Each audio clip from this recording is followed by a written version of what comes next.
राधे राधे, जय श्री कृष्ण। दोस्तों, जब भी हम हिंदू धर्म में पूजा तथा पूजा घर की बात करते हैं या फिर लड्डू गोपाल की बात करते हैं, घर घर में काफी सारे लोग जो भी कृष्ण भक्त होते हैं वह सभी अपने घर में लाला को जरूर रखते हैं।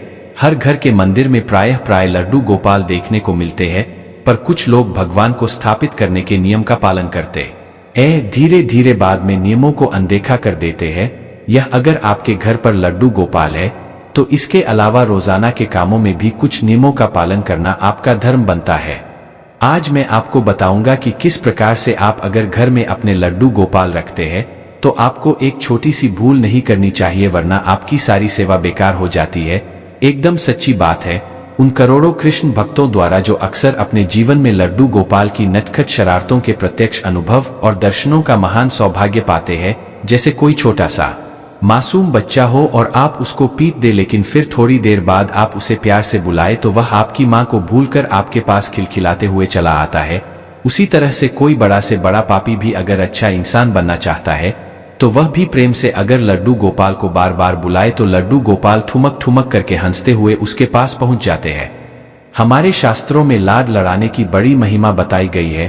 कई लोग को तो पता ही नहीं होता है कि लाभांश लड़ाना किसको कहा जाता है। लाड लड़ाना वो तरीका है जिससे अनंत ब्रह्मांड को जन्म देने वाला, पालने वाला और नष्ट करने वाला परम सत्ता आपके बंधन में बंध जाता है। अब यह आपके ऊपर है कि आप उन्हें किस रिश्ते में बांधना चाहिए। आते हैं आप जिस भी रिश्ते से सबसे ज्यादा प्यार महसूस करते हैं, चाहे वह बेटा हो, भाई हो, भतीजा हो, भांजा हो, कोई भी रिश्ता हो, उसी रिश्ते से बिना किसी संकोच के बाल गोपाल को जोड़े और फिर कुछ दिनों तक उस रिश्ते को नियम से निभाई है। आप चमत्कार देखिए, कुछ दिन बाद भले ही आप उस रिश्ते को भूल जाएंगे पर आपके लड्डू गोपाल नहीं भूलेंगे। दोस्तों, आप देखेंगे आपको महान आश्चर्य होगा कि अब रिश्ता लड्डू गोपाल आपसे निभाते हैं।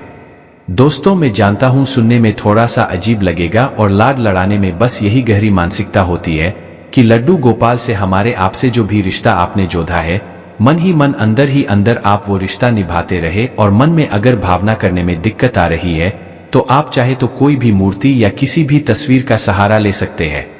अगर मन में लड्डू गोपाल को खाना खिलाने में एकाग्रता नहीं हो रही है तो मूर्ति के सामने भोग लगाए, ये दोनों में कोई अंतर नहीं है।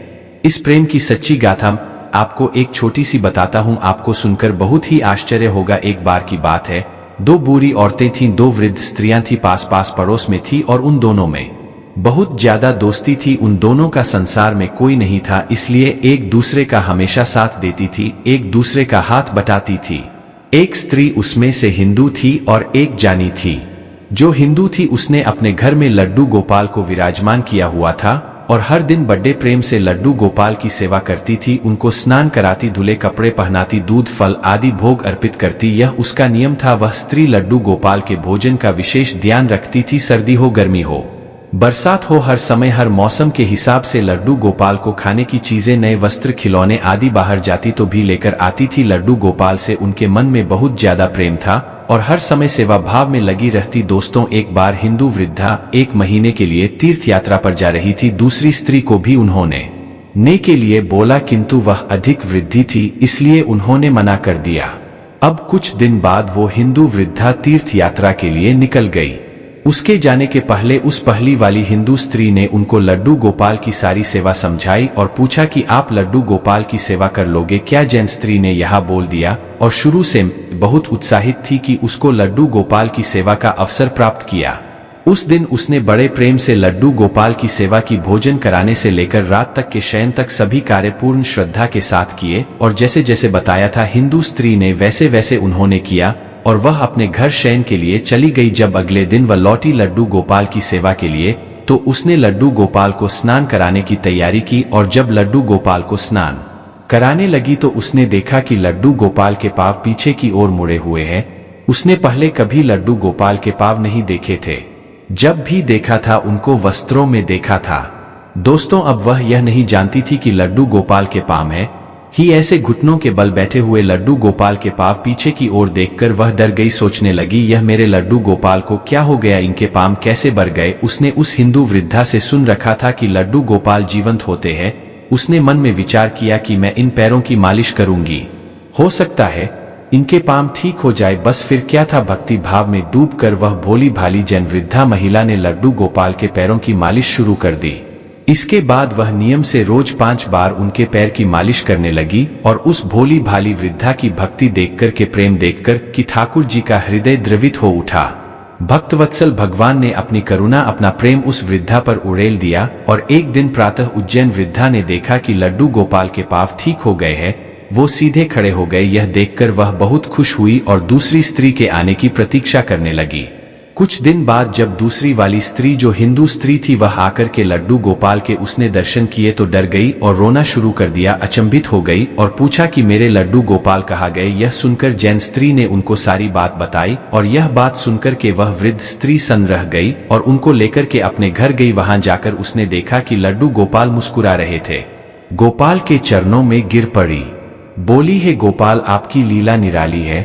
मैंने इतने वर्षों तक आपकी सेवा की किंतु आपको नहीं पहचान सके। तब उस जैन वृद्धा से बोली कि तू धन्य है, तुझे नहीं मालूम कि हमारे लड्डू गोपाल के पांव तो ऐसे ही है पीछे के, किंतु तेरी भक्ति और प्रेम ने लड्डू गोपाल के पांव भी सीधे कर दिए। उस दिन के बाद उन दोनों स्त्रियों के मध्य प्रेम भाव और अधिक बात गया और मिलकर लड्डू गोपाल की सेवा करने लगी। बात इतनी है कि जब तक दोनों जीवित रही लड्डू गोपाल की सेवा कर रही। दोस्तों, हम कितनी एकाग्रता से मन में लड्डू गोपाल की ध्यान से सेवा करते हैं, करता है। अंदर ही अंदर आपको एक रिश्ता जोड़ के लड्डू गोपाल से पुत्र की तरह, भाई की तरह, पिता की तरह, जो भी आप रिश्ता जोड़ना चाहे उसकी तरह जोड़कर के मन ही मन अंदर ही अंदर वो रिश्ता निभाई। मन में भावना करने की दिक्कत आती है तो आप एक लड्डू गोपाल को लेकर के आइए, उनकी सेवा करिए। खेल खेल में लड्डू गोपाल तब आपके अपने बन जाएंगे, आपको पता भी नहीं चलेगा। आगे बढ़ने से पहले लड्डू गोपाल जी के लिए एक लायक तो जरूर ही करें। यदि आपके घर लड्डू गोपाल है तो एक लायक तो बनता है। दोस्तों, कुछ लोग इन सबको अंधविश्वास, समय की बर्बादी कह सकते हैं, पर दोस्तों यह पता ही नहीं है कि यदि बाल गोपाल चैतन्य महाप्रभु की गुरुमाता के यहाँ पानी भरना, झाड़ू लगाना, खाना बनाना और बर्तन मांजने तक का काम करते थे, यही बाल गोपाल बुए बल्लभाचार्य जी को रोज सुबह हाथ पकड़कर बाथरूम कराने के खेतों में ले जाते थे। और मैं और क्या कहूँ, बाल गोपाल की बातें। कभी किसी गरीब भक्त की लड़की की शादी के लिए चुपके से रुपए घर में रख गए नरसिंह की कथा आपने सुनी होगी, और कभी किसी भक्त को दुश्मनों के जानलेवा हमलों से बचाया। दोस्तों, इसी बाल गोपाल ने कितनों को फर्जी मुकदमों से बचाया तो कितनों की सालों पुरानी बीमारियों के दर्द को से में लेकर भाग गए। यही बाल गोपाल है जो एक्सीडेंट में अपाहिज होने वाली दुर्घटना को मामूली फिसलने वाली घटना में बदल देता है। ये वो ही बाल गोपाल है जो भविष्य में होने वाले कैंसर को मामूली बीमारी में बदलकर खत्म कर देता है। यह ऐसा पक्का रिश्ता निभाता है कि 24 घंटा आपके साथ ही रहता है, और एक बार आप इसे रिश्ता जोड़ लेते हैं तो यह आपको छोड़कर कहीं नहीं जाता है। तो फिर दोस्तों, जब 24 घंटे का यह अति प्यारा, अति सुंदर, अति मनमोहक हमें बॉडीगार्ड हमारे साथ मिलता है, आपको मैं बता दूं, इस दुनिया की हर स्त्री लड्डू गोपाल की मान और हर आदमी पिता बनने के महासभा भाग्य को निश्चित पा सकता है। और अगर घर के मंदिर में आप लड्डू गोपाल को विराजमान करते हैं तो आपको इन बातों का ध्यान रखना चाहिए। एक फैमिली मेंबर की तरह उनका आपको ध्यान रखना चाहिए। रोजाना के कामों में नियमों का पालन करना चाहिए। सबसे पहले मन में यह बात बिठाना बहुत जरूरी है कि जिस भी घर में लड्डू गोपाल जी का प्रवेश हो जाता है वह घर लड्डू गोपाल जी का हो जाता है, इसलिए मेरा घर है, इस भाव का मन में समाप्ति करें। और लड्डू गोपाल जी का घर है, इस भाव को अपने मन में सबसे पहले आपको घर करना चाहिए। दोस्तों, दूसरी बात यह है कि लड्डू गोपाल जी अब आपके परिवार के सदस्य हैं। सच तो यह है कि यह परिवार अब लड्डू गोपाल जी का है, इसलिए लड्डू गोपाल जी को परिवार के एक सम्मानित सदस्य का स्थान प्रदान करें। और कोई ना कोई नाता, जैसे मैंने बोला, भाई, पुत्र, मित्र, गुरु, कोई भी हो, कोई भी आता हो, बेटा, आप जो बनाना चाहे उनको बनाएं और उसी प्रेम और निष्ठा से उस नाते को निभाएं। अपने लड्डू गोपाल जी को एक प्यारा सा नाम जरूर दे। कोई लदवा कहता है, कोई कान्हा कहता है, कोई लाला कहता है, जो इच्छा वो नाम आप दे, पर दे जरूर। परिवार के सदस्य की जैसे आप आवश्यकताएं पूरी करते हैं उसी तरह से एक लड्डू गोपाल जी का आपको हर समय उनकी आवश्यकताओं का ध्यान रखना चाहिए। कोई विशेष तामझाम नहीं करना है। आपको प्रेम और भाव के भूखे हैं, इसलिए जितना प्रेम हो आपके अंदर, जितना भाव आप अर्पित कर सकते हैं, बस उतना आपके हो जाते हैं। किसी भी घर में प्रवेश के साथ ही लड्डू गोपाल जी की प्राण प्रतिष्ठा हो जाती है। कोई अलग से प्राण प्रतिष्ठा की उनकी जरूरत नहीं होती, इसलिए उनको मात्र प्रतिमा ना समझकर के घर के एक सदस्य के रूप में उनके साथ व्यवहार करना चाहिए। उन्हें एक सुंदर सा आसन देना चाहिए। उनकी स्थापना आपको सुंदर से आसन पर करनी चाहिए। आसन लाल पीले या केसरिया रंग का हो, बेल बूटों से रत्नों से सजा हुआ हो, ये उनको बहुत ही प्रिय होता है। दोस्तों, इसके बाद भगवान के चरण धोए। भगवान के चरणों को धोते हैं, उसको कहते हैं, और इसमें शुद्ध पानी भरकर फूलों की पंखुड़ियां उसमें आपको डालनी चाहिए। रोज उनको स्नान कराना चाहिए, जैसे हम रोज स्नान करते हैं। रोज उनको स्नान कराए। प्रतिदिन सुबह सुबह प्रेम पूर्वक उनको जगाना चाहिए। जागो मोहन प्यारे, प्यार से एक भजन गाए, गीत गाए जो आपको आता है। सिर्फ बोले लाला उठ जाओ लाला। इस प्रकार से हाथ जोड़कर के लाला के आगे आप हाथों को फैलाकर के उनको जगाए। आप देखेंगे आपका दिन कितना खूब होने वाला है। दोस्तों, जब आप उनको स्नान कराएंगे, इसको हम स्नान यह कहते हैं। और उनको स्नान कराने के लिए प्रयोग में आने वाले जो द्रव्य होते हैं, पानी, दूध, इत्र और सुगंधित पदार्थ, इनको स्नान यह कहते हैं। स्नान कराने के समय आपको यह बात ध्यान रखनी चाहिए कि जिस तरह घर का कोई भी सदस्य सर्दी में गर्म पानी और गर्मी में ठंडे पानी से स्नान करता है, उसी प्रकार से लड्डू गोपाल जी के स्नान के लिए मौसम के अनुसार पानी का चयन करना चाहिए। के बाद प्रतिदिन धुले हुए स्वच्छ वस्त्र पहनाए। और ठीक उसी तरह से आपको ड्रेस भी करना है। जैसे ठंड में ऊनी वस्त्र पहनाते हैं, गर्मियों में आप सूती वस्त्र पहनते हैं, इसी प्रकार के वस्त्र उनको पहनाने चाहिए। दोस्तों, सर्दी गर्मी से बचाव का प्रबंध करना चाहिए। गर्मी के लिए आप उनको कूलर लगा सकते हैं, हाथ के पंखे रखें और मौसम के अनुसार वस्त्र पहनाए। उनसे बातें करते रहे। जब आप उनका श्रृंगार आदि कर रहे हैं तो लड्डू गोपाल से प्रेम पूर्वक बातें करें, उनके साथ खेले। जिस प्रकार घर के बाकी सदस्यों को आप भोजन कराते हैं, उसी प्रकार से उनको भोजन कराए। पहले लड्डू गोपाल को भोजन करें, आए बाद में स्वयं भोजन करें। भोजन भी अमृत से 1000 गुना बढ़कर होता है। अगर आप बीमार नहीं हैं तो आपको ऐसा ही करना चाहिए। बाकी जो डायबिटिक पेशेंट है, किसी भी प्रकार की बीमारी से ग्रसित है, कोई आप नहीं भूखे रह सकते हैं, इस तरह की समस्या है, तो भाई आप लड्डू गोपाल से पहले भी खा सकती है। आचमन आपको जरूर आचमनी है, जिसको कहते हैं, वो आपको लड्डू गोपाल जी के पास हमेशा रखना चाहिए। आचमन क्या होता है? शुद्धिकरण के लिए प्रयोग में आने वाला जल होता है, और इसमें सुगंधित द्रव्य आप थोड़ा सा फूल डालें या फिर आप इत्र की एक बूंद डाल दें। ये आपको डालकर के हमेशा लड्डू गोपाल जी के सामने जरूर रखना चाहिए। दोस्तों, इसके बाद आपको भोजन देना है। जैसे हमें भूख लगती है, आपको भूख लगती है, उसी तरीके से लड्डू गोपाल जी को भी भूख लगती है। उनके भोजन का ध्यान रखें। भोजन के अलावा सुबह का नाश्ता, शाम की चाय, नाश्ते आदि का भी आपको ध्यान रखना चाहिए। हो सके तो रोज माखन मिश्री का भोग लगाए। घर में कोई भी खाने की चीज आए, तामसी चीज न हो, लड्डू गोपाल जी का हिस्सा उसमें जरूर होना चाहिए। दोस्तों, शहद, घी, दही, दूध और शक्कर मिलाकर पंचामृत हम तैयार करते हैं। उसे शुद्ध बर्तन में भगवान को भोग लगाना चाहिए। रोज करने की जरूरत नहीं है, पर बीच बीच में कम से कम पूर्णिमा के दिन आप यह काम करें, एकादशी के दिन यह काम करें। यह बहुत ही लाभदायक होता है। जो भी आप बनाते हैं भगवान के लिए भोग, अगर अलग से बनाते हैं, जैसे कि जन्माष्टमी वगैरह पर बनाते हैं, तो भोग में मिश्री, ताजी मिठाइयाँ, ताजे फल, लड्डू, खीर, तुलसी के पत्ते, यह तुलसी के पत्ते भगवान के भोग में जरूर शामिल करना चाहिए। इसके बाद होता है अनुलेपन। पूजा में आप जो भी चीजें चढ़ाते हैं, जैसे डुबा, कुमकुम, चावल, अबीर, अगर सुगंधित फूल, शुद्ध जल, धूप, दीप आदि, इन सभी चीजों को अनुठेपन कहा जाता है। इनसे आप लड्डू गोपाल का श्रृंगार करें। श्री कृष्ण की पूजा में सुगंधित व ताजे फूलों का बहुत बहुत महत्व होता है, इसलिए शुद्ध और ताजे फूलों का आपको जरूर प्रयोग करना चाहिए। दोस्तों, बहुत सारे पीरी के अच्छे गोल्ड और अन्य सुगंधित पदार्थों से बनी धूप अगरबत्ती भगवान श्री कृष्ण को बहुत प्रिय मानी जाती है, और इसको आपको रोज जलाना चाहिए। चांदी हो, तांबा हो, मिट्टी हो, इन किसी भी चीज के बने हुए दिए में गाय का शुद्ध घी डालकर भगवान की आरती कम से कम शाम के समय आपको विधि विधान पूर्वक जरूर उतारनी चाहिए। चोली नियम यह होता है कि आप जब मॉडलिंग में श्रृंगार करें, उसके बाद भी आप आरती करें। अगर नहीं कर सकते, कम से कम दोनों हाथों को फैलाकर आरती का भाव करके उनकी श्रृंगार आरती आपको जरूर करनी चाहिए। दोस्तों, दिन भर आप लड्डू गोपाल जी को खिलौने से खिलाए। जैसे उनको बाहर घुमाने जाते हैं, तो कभी कभी लड्डू गोपाल को अपने साथ घुमाने के लिए ले जाए। समय समय पर आपको लड्डू गोपाल जी को बाहर घुमाने जरूर ले जाना चाहिए। और जैसे सभी फीमेल्स किट्टी पार्टी आदि करती है, इनको भी एक मीटिंग लड्डू गोपाल से जरूर करानी चाहिए।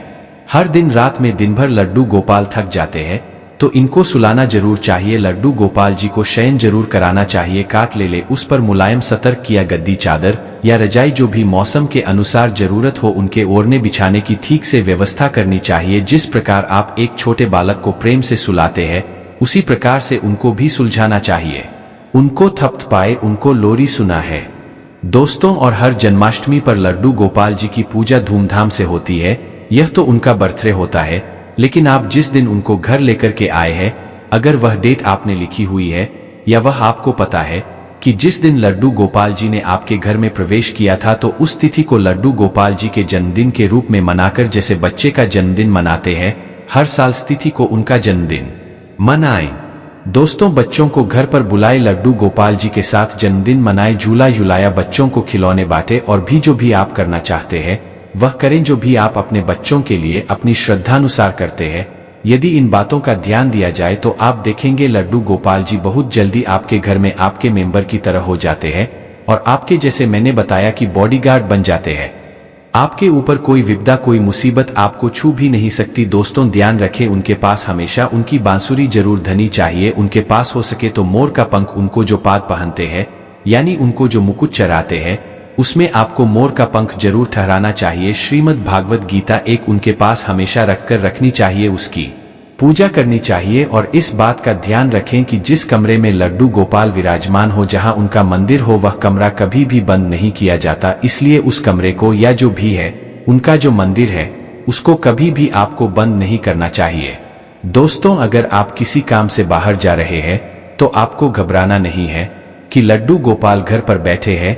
उनको थोड़े से बनते में या किसी चीज में थोड़ा भोग रख करके उनको पीछे से खाने के लिए धड़ाके जाए और अपने घर की चाबी आप बाल गोपाल को सौंप कर जाए। घर की जिम्मेदारी बाल गोपाल को सौंप कर जाए। बाल गोपाल को रखने वालों को थोड़ा परहेज रखना चाहिए, तामसिक चीजों का त्याग करना चाहिए और रोजाना उनका स्नान, श्रृंगार, पूजा अर्चना, भोग, आरती, शयन, ये सभी चीजें जैसे हम अपने बच्चों के लिए करते हैं वैसे जरूर करने चाहिए। शुरू में भक्त को भावना करनी पड़ती है, लेकिन कुछ दिन बाद जब सही में आपको लड्डू गोपाल का एहसास होने लगेगा, फिर उसके कुछ दिन बाद आपको सपने में लड्डू गोपाल के दर्शन होने लगते हैं और फिर कुछ दिन बाद ऐसा महसूस होता है कि लड्डू गोपाल ने अपने छोटे छोटे मुलायम हाथों से आपको छुआ हो और उसके कुछ दिन बाद लड्डू गोपाल की विशेष कृपा हुई तो उनके अति दुर्लभ दर्शन भी होते हैं। दोस्तों, यह कैसा रिश्तेदार है, बस आपको थोड़ा सा समय जिसमें आप प्रेम पूर्वक उनके साथ खेले कूदे और बदले में वह इतना कुछ देता है कि झोली छोटी पार्टी दी जाती है। घर की गरीबी दूर करने के लिए, दुर्भाग्य इसके मुक्ति के लिए भगवान विष्णु के अवतार की पूजा हम करते हैं और उन्हीं में से श्री हरि की पूजा से देवी लक्ष्मी भी प्रसन्न होती है। विष्णु जी और उनके अवतार कौन कौन से, श्री राम जी, श्री कृष्ण जी। इनकी पूजा में एक बात का खास तौर पर आपको ध्यान रखना चाहिए, जब भी हम श्री कृष्ण की पूजा करें, मैं स्नान दान की बात नहीं कर रहा हूं। जब स्नान आदि करेंगे तो आप उनको अच्छे से स्नान कराएंगे, बाकी जब आप दर्शन करें भगवान के तो उनकी पीठ के दर्शन आपको कभी नहीं करनी चाहिए। दोस्तों, ऐसा माना जाता है कि इनकी पीठ पर धर्म का वास होता है। पीठ के दर्शन न करने के संबंध में भगवान विष्णु के अवतार श्री कृष्ण भगवान की एक बहुत ही प्रचलित कथा है कि जब श्री कृष्ण जरासंध से युद्ध कर रहे थे, तब जरासंध का एक साथ ही असुर काल एवं भी भगवान से युद्ध करने के लिए पहुंचा। काल एवं श्री कृष्ण के सामने पहुंचकर उनको ललकारने लगा। तब श्री कृष्ण वहां से भाग निकले और रणभूमि से भागने की वजह से आपको पता होगा श्री कृष्ण भगवान का नाम एक नाम रणछोड़ भी है। जब श्री कृष्ण भाग रहे थे तो काल एवं भी उनके पीछे पीछे भागने लगा और जैसे भगवान रणभूमि से भागे, क्योंकि काल एवं के पिछले जन्मों के पुण्य बहुत अधिक थे और श्री कृष्ण किसी को भी तब तक सजा नहीं देते जब तक कि पुण्य का बल शेष रहता है। और कृष्ण जी की पीठ देखते हुए काल एवं भागने लगे। इससे उनका धर्म बढ़ने लगा, क्योंकि भगवान की पीठ पर धर्म का वास होता है, उनके दर्शन करने से अधम बढ़ता है। जब काल एवं के पुण्य का प्रभाव खत्म हो गया तब श्री कृष्ण एक गुफा में चले गए। दोस्तों, गुफा में जहां मुचुकुंद नाम का एक राजा निद्रा आसन में था। मुचुकुंद को देवराज इंद्र का वरदान था कि जो भी व्यक्ति राजा को नींद से जगा आएगा, राजा की नजर पड़ते ही वह भस्म हो जाएगा। काल एवं ने मुचुकुंद को कृष्ण जी समझकर उठा लिया और राजा की नजर पड़ते ही राक्षस वहां भस्म हो गया। इसलिए भगवान श्री हरि की पीठ के दर्शन निषेध है, क्योंकि इससे हमारे पुण्य कर्म का प्रभाव कम होता है और अधम बढ़ता है। हमेशा विष्णु भगवान के मुख की ओर से ही उनका दर्शन करना चाहिए। दोस्तों, श्री हरि की पीठ के दर्शन करने से धर्म बारात जाता है और इस मुक्ति से, इस पाप से मुक्ति के लिए कठिन चंद्रयान व्रत करना पार्टी देता है। इस व्रत के कई नियम बताए जाते हैं। जैसे जैसे चंद्र घंटा है, ठीक उसी प्रकार से खान पान में कटौती करनी पड़ी दिखती है। अमावस्या के दिन निराहार रहना पड़ी दिखता है। अमावस्या के बाद जैसे जैसे चांद रहेगा उसी तरह से खान पान में बढ़ोतरी की जाती है और पूर्णिमा के बाद यह व्रत पूर्ण होता है। ऐसा करने पर भक्त की आराधना से श्री हरि प्रसन्न होते हैं और सभी मनोकामनाओं को पूर्ण करते हैं। कई लोग उनकी पीठ गलती से देख लेते हैं और उनका जीवन परेशानी में चला जाता है। इसीलिए लड्डू गोपाल का पीछे का हिस्सा गलती से भी नहीं देखना चाहिए, नहीं तो आप हमेशा परेशान ही रहेंगे। पीछे का हिस्सा बंद आंखों से उनका साफ कर दें। हाथों की सहायता से अगर आप स्नान करा रहे हैं तो उनके पीछे का हिस्सा मत देखना दोस्तों। इसलिए ट्राई करें, ऐसा व्रत करने की नौबत ही ना आने दे। आपको विष्णु भगवान के किसी भी प्रतिरूप की, चाहे वह लड्डू गोपाल हो, आपको कहीं लाला हो, कृष्ण भगवान हो, कहीं पर भी श्री राम जी हो या विष्णु भगवान का मंदिर हो, उनकी पीठ के दर्शन न करे दोस्तों। जोधा लीजिए से रिश्तेदार से यह खूबसूरत सा रिश्ता हर इंसान अकेला है और जरूरत के वक्त यह कृष्णा ही है, हमारे बाल गोपाल है, जो हमेशा हमारे साथ होते हैं। बस एक बार जरूरत है सच्चे विश्वास की। अपने फ्रेंड, फैमिली, मम्मी पापा, भाई बहन, बच्चे, सभी लोगों को हमारी यह वीडियो जरूर शेयर करें, क्योंकि हमें नहीं पता कौन सी वीडियो कब किसकी लाइफ बदल दे। ये वीडियो सभी के स्पेशल डिमांड पर है दोस्तों। खिलखिलाते रहे, मुस्कुराते रहे, सब्सक्राइब करके रखें ताकि आप और मैं आने वाले वीडियो के थ्रू कनेक्टेड रहें।